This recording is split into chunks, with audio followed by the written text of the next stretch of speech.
Well, hello there. Welcome to Hanging with the Hags. Well, today I wanted to do a quick video on water management. So we ran into a little bit of an issue while we were here in Wisconsin, and in in retrospect, I should have known better. Um, but it took a few days to figure it out, so I figured I would do a quick video on hooking up into a new water system and some of the steps that you should take to alleviate leaks in your RV. So, as you know, Vicki and I are traveling around the U.S. in our RV. We're full time since been full time since 5 December, um, and we've been on the road for going on 5 months now. And over the course of those months, we've certainly learned a lot. We are currently in Milwaukee, Wisconsin at the Wisconsin State Fairgrounds. This is a pretty large park. I'm not sure how many sites, probably a couple of hundred, I would think. And we are currently sitting on a full hookup site, water, power, sewer, 50 amp. And shortly after arriving here and hooking in our system, I noticed that there were two leaks. There was one underneath the kitchen sink. We have seen this leak periodically before, but it was from a different pipe this time. So this was the cold water pipe as it comes into the connector for the faucet under the sink. It was just seeping a little bit. It wasn't anything too crazy. And then at the time, I was like, well, I'm going to deal with this later. And thanks to Alliance Paradigm RVs, there's quick shutoffs at all connections. So it was super easy just to connect to switch the valve, disconnect the cold water right under the sink. And then we had hot water at the sink anyways. It wasn't a big deal. I figured I would mess with it later. That night, I had another leak underneath the wet bay, backside of the wet bay. I'm not sure exactly which pipe it was, but it was somewhere in the system, and it was leaking in the wet bay container, and my alarm was going off. Um, so one of the first purchases we made, because water leaks in RVs are scary and you always want to tend to those right away. One of the first purchases that we made was we bought these products off Amazon, and we didn't go anything expensive. These are one of the cheap ones. It's the Geevon. This is a water leak detector. So on this side is a where the speaker is. On this side, if you can see, there's three metal electrodes. And what happens is when water is detected, the current runs across those electrodes, and then there's an auditory sound that it makes. So I got this little bin of water here. I'm going to put this inside so you can hear what it sounds like. And it's just that easy. And then you take it out, no more water, and the sound goes off. So these have been really great. We have these behind every toilet. We have them underneath every sink. And then I have actually two in the wet bay.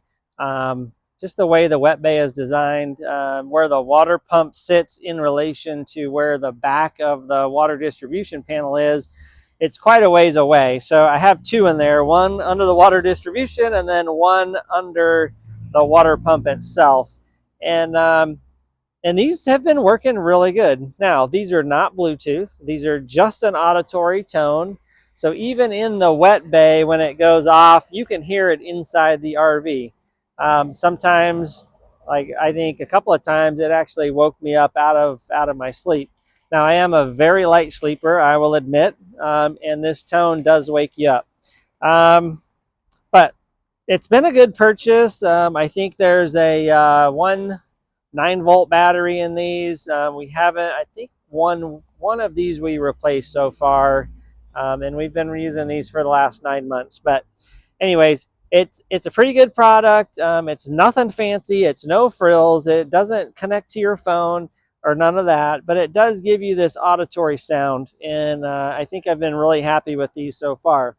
Now, anytime we leave the RV for a period of time, so if we're running to the store, if we're going to go sightseeing or whatever, I always turn the water off at the main line coming in. And so typically what I do is I'm putting one of these on. It's just a quick lever. It's a ball valve. It's an on-off.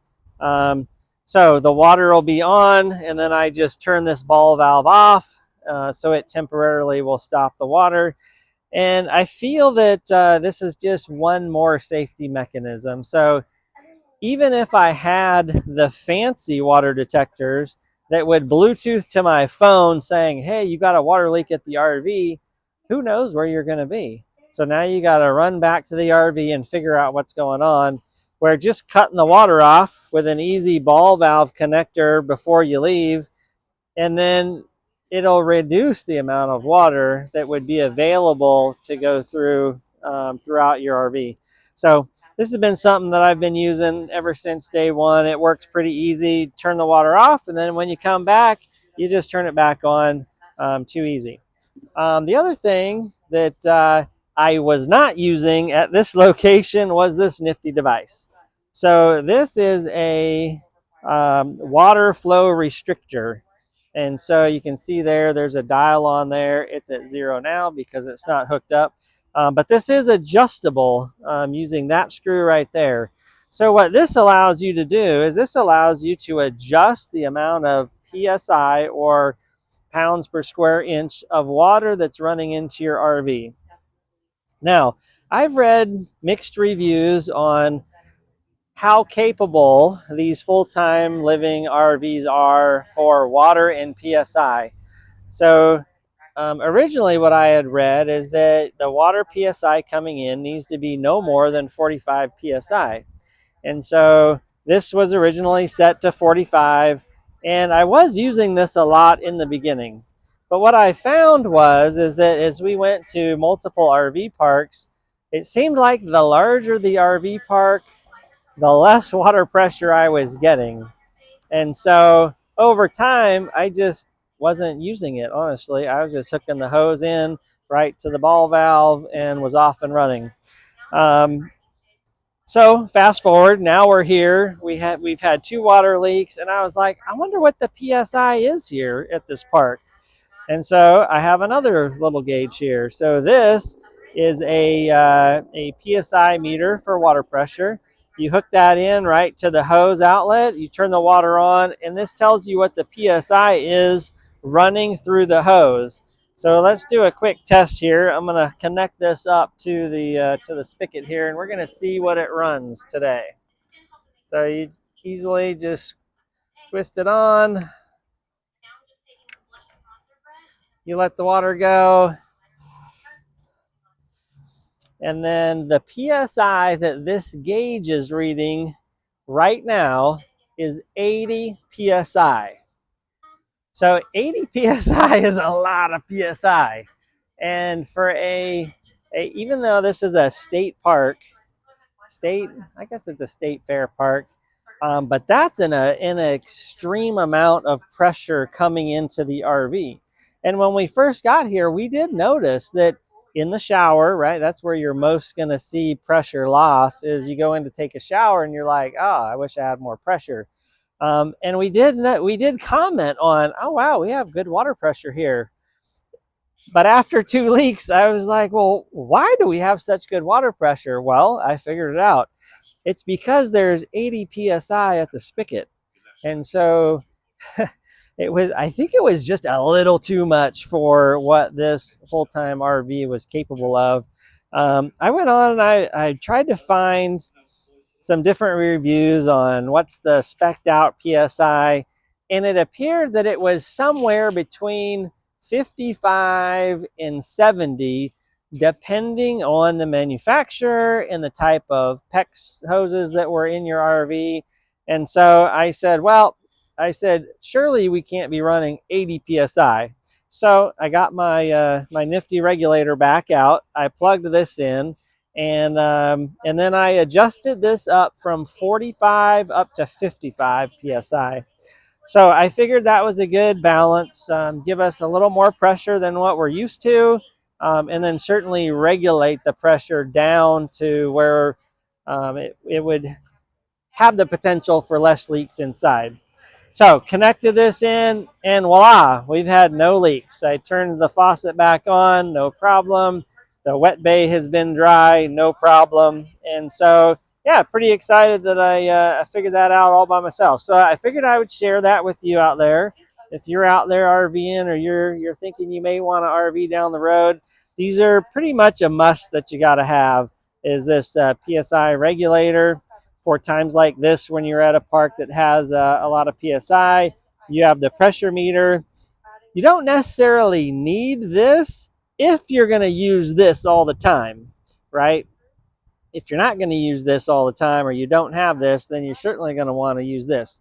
And there are other ones that are non-regulated, meaning it's set to a specific PSI, and it's more of an inline regulator similar to this. And then you would just connect it in the hose line, non-adjustable, set to 45 or 50 or 55 psi, whatever it's manufactured set to. I do like this one in the fact that you can adjust it, and so that's why I bought it. Now, when you are adjusting this, you can't adjust it under pressure. So when it comes to adjusting, there's a screw head on the top here, and then you just go right for more pressure and left for less pressure.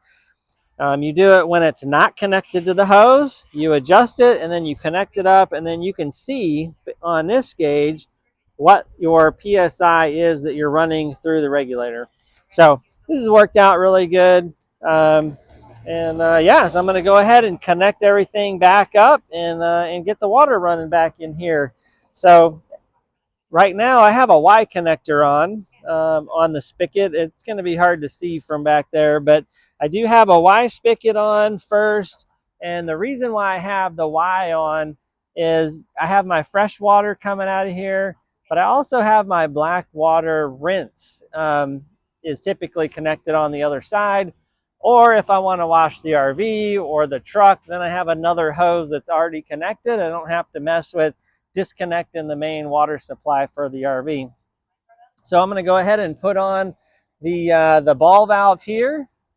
So I'm going to spin that on. And then I'm going to take the pressure regulator, spin that on next.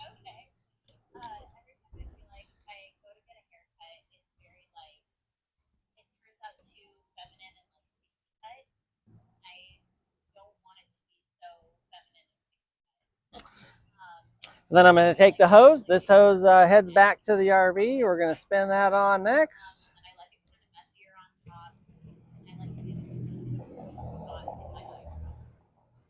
And then we're going to go ahead and turn the water on, see what happens. So water's running back through the system. And like I said, I already regulated this before. And yeah, we're back up to looks like about 52 psi currently, and that's provided plenty enough pressure for us to wash dishes, take showers, run the washer and dryer that we have. We've been making great use of that washer and dryer, and yeah, it's been working out really good. So that's the video for today, all about hooking up your RV to water and what kind of PSI is too much PSI. So I hope you like this video. Share, like, and subscribe, and we will see you on the next video. Take care.